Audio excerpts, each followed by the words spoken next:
Bismillah, hari ini kita akan sama-sama mencari tahu bagaimana agar sebuah rumah tangga itu bisa mencapai sakinah, mawaddah, warahmah.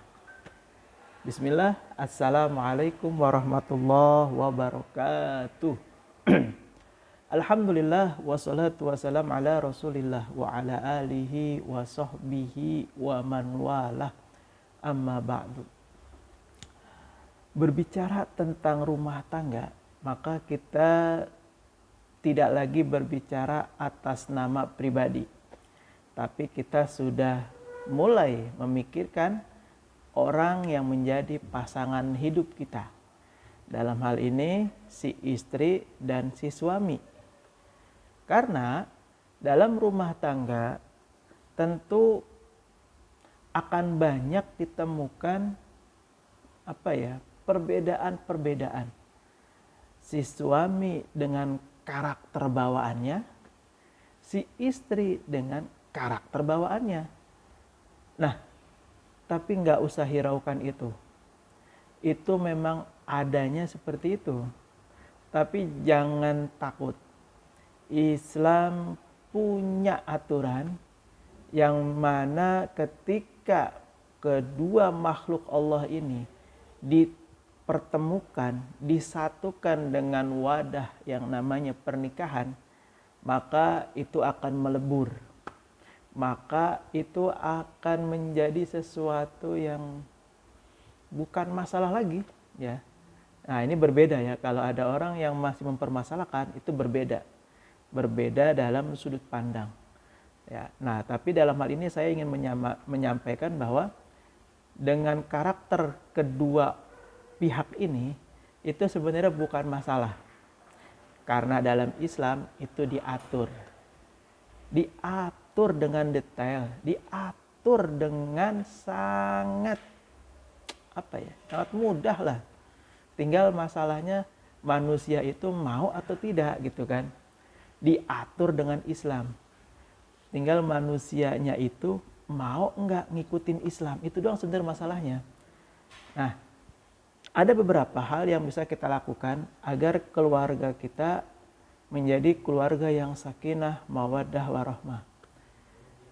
Kalimat sakinah, mawaddah, warahmah itu bukan serta-merta doa yang dibacakan kemudian simsalabim tercipta. Enggak mungkin.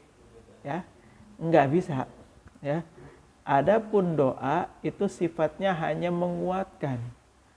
Ketika pondasi-pondasi dasarnya sudah ada. Nah, bagaimana bisa dikuatkan kalau pondasi-pondasi dasarnya tidak ada? Ini masalahnya.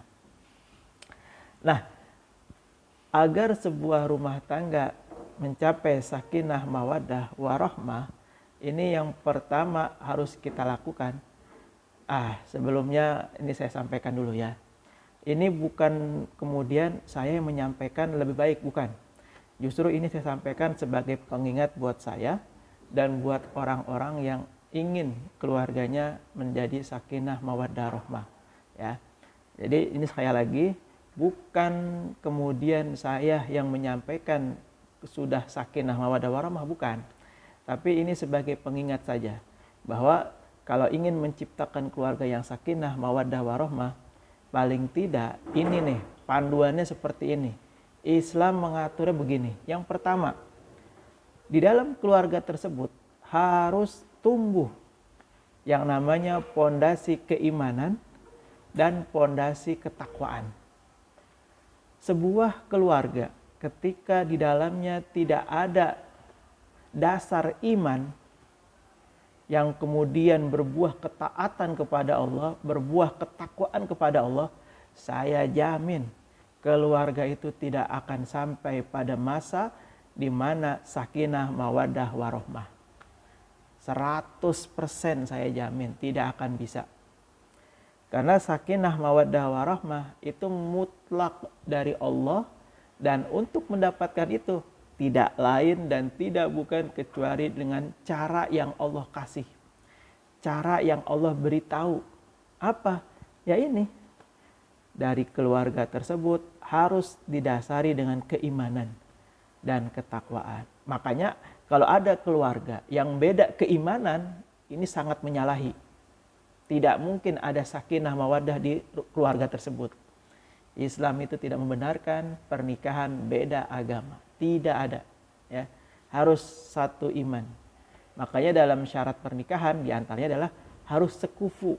Nah, sekufu ini ulama banyak menerjemahkan. Ada yang sekufu itu maksudnya seagama, ada yang sekufu ini yang memang memiliki derajat tertentu yang memang harus disamakan. Nah, ada yang pendidikannya disamakan. Nah, itu para ulama banyaklah menafsirkan itu semua. Tapi intinya kalau kita ambil benang merahnya, yaitu yakni minimal seiman, ya, jangan yang beda iman. Beda server kalau anak sekarang bilang, ya. Jadi itu yang paling utama, modal utamanya adalah keimanan dan ketakwaan yang harus tumbuh dalam keluarga tersebut.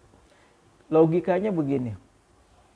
Di dalam sebuah rumah tangga, ketika di situ ada keimanan yang sama-sama menuju kepada ketaatan dan ketakwaan. Logikanya kalau mau jujur-jujuran, mana ibadah yang membuat orang itu jadi gelisah? Nggak ada. Mana ibadah yang membuat orang itu malah frustasi? Nggak ada.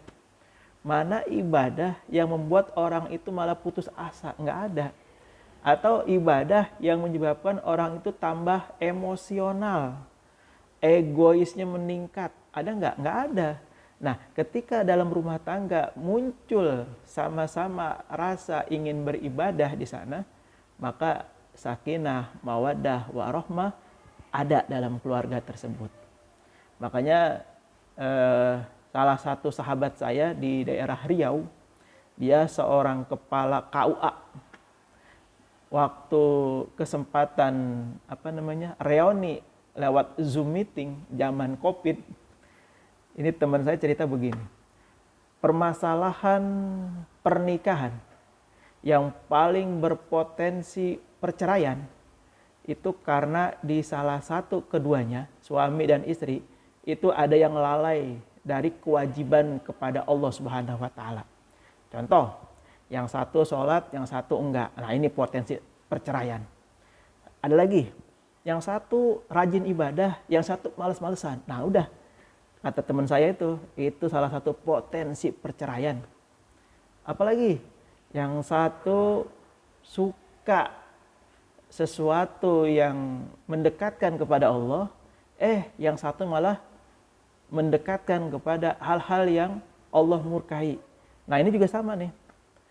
Kata teman saya, itu semua kasus perceraian itu setelah diteliti, diriset oleh teman saya itu, pasti salah satu dari keduanya ada kelalaian dalam menjalankan kewajiban. Baik kewajiban secara personal, haknya, apa kewajiban antar keduanya, atau kewajiban menjalankan perintah Allah. Ini bisa dilihat, bisa diukur. Siapapun yang punya konflik keluarga, coba lihat, di antara keduanya ada nggak yang lalai dari perintah Allah? Pasti saya yakin ada salah satu dari yang duanya itu ada yang membuat dia lalai daripada Allah. Maka ketika itu terjadi, segera perbaiki diri, kembali kepada jalan yang benar, insya Allah keluarganya dapat diselamatkan. Tapi kalau masih egois, masih mempentingkan nafsunya, maka tunggu, pasti cerai, pasti perceraian. Ya, nauzubillah summa nauzubillah. Ya, ini buat pelajaran bagi saya juga, betapa sebuah rumah tangga yang tidak didasari dengan dasar keimanan dan dasar ketakwaan, mendekat kepada Allah, maka itu tidak akan ketemu. Ya, kalau diumpamakan begini, kalau ada segitiga, segitiga yang ini menuju kepada Allah. Atas itu Allah, kiri ini suami, kanan istri. Lihat, segitiga. Ketika sama-sama menuju ke atas, sama-sama taat kepada Allah, itu suami istri semakin dekat, semakin akrab, semakin lengket, semakin tumbuh mahabbah di antara keduanya. Tapi coba lihat, ketika suami istri semakin jauh dari Allah, lihat, segitiganya semakin jauh, semakin besar, semakin renggang, semakin jauh. Maka itu akan semakin jauh daripada rahmatnya Allah, yang otomatis jauh juga dari sakinah, mawaddah, warahmah. Maka ini filosofi segitiga ini filosofi yang sangat sederhana, yang kita jadikan dasar setiap suami dan istri. Agar apa? Agar kalau ingin sakinah mawaddah, maka si suami dan si istri harus sama-sama punya tujuan yang sama, yakni mendekat kepada Allah. Jangan menjauh. Kalau menjauh dari Allah, udah nggak bakal bahagia hidupnya. Di dunia pasti ribut mulu. Di akhirat nanti akan terjadi saling tuntut menuntut di antara keduanya. Nauzubillah summa nauzubillah ya. Jadi sedikit nasihat buat diri saya juga dan umumnya buat siapapun yang melihat video ini.